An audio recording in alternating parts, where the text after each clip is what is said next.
आपका स्वागत है इस साप्ताहिक राशिफल विशेषांक में, जहां हम ग्रहों की स्थिति से सभी भागों पर संभावित प्रभाव की समीक्षा सुनेंगे। मंगल का स्वयं भाव में होना स्वास्थ्य के लिए अच्छा है, परंतु शनि की दृष्टि से सावधानी बरतें। गुरु की दृष्टि सकारात्मकता लाएगी, लेकिन राहु की उपस्थिति कुछ चुनौतियों का संकेत देती है। शुक्र का दशम भाव में स्थित होना धन वृद्धि और समृद्धि का कारक होगा। यह वित्तीय मामलों में स्थिरता प्रदान करेगा।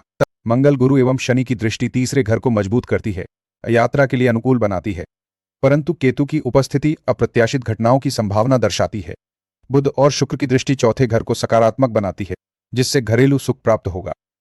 राहु की उपस्थिति और गुरु तथा केतु की दृष्टि शिक्षा में कुछ बाधाएं ला सकती हैं, इसलिए ध्यान केंद्रित करें। और सूर्य का प्रभाव अध्ययन में सफलता प्रदान करेगा।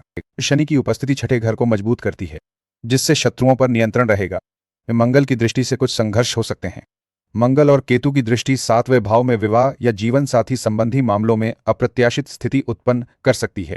और शुक्र का दशम भाव में होना संबंधों को सुदृढ़ करेगा।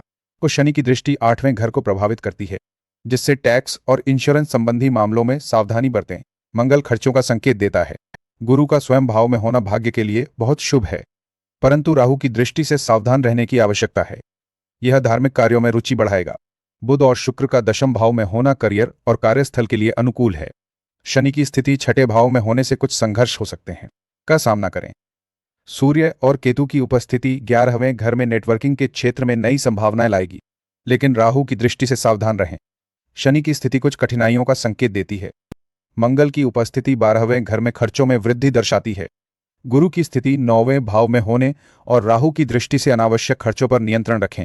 अंत में, यदि आपको जानकारी लाभदायक या रोचक लगे तो कृपया चैनल को लाइक और सब्सक्राइब अवश्य करें।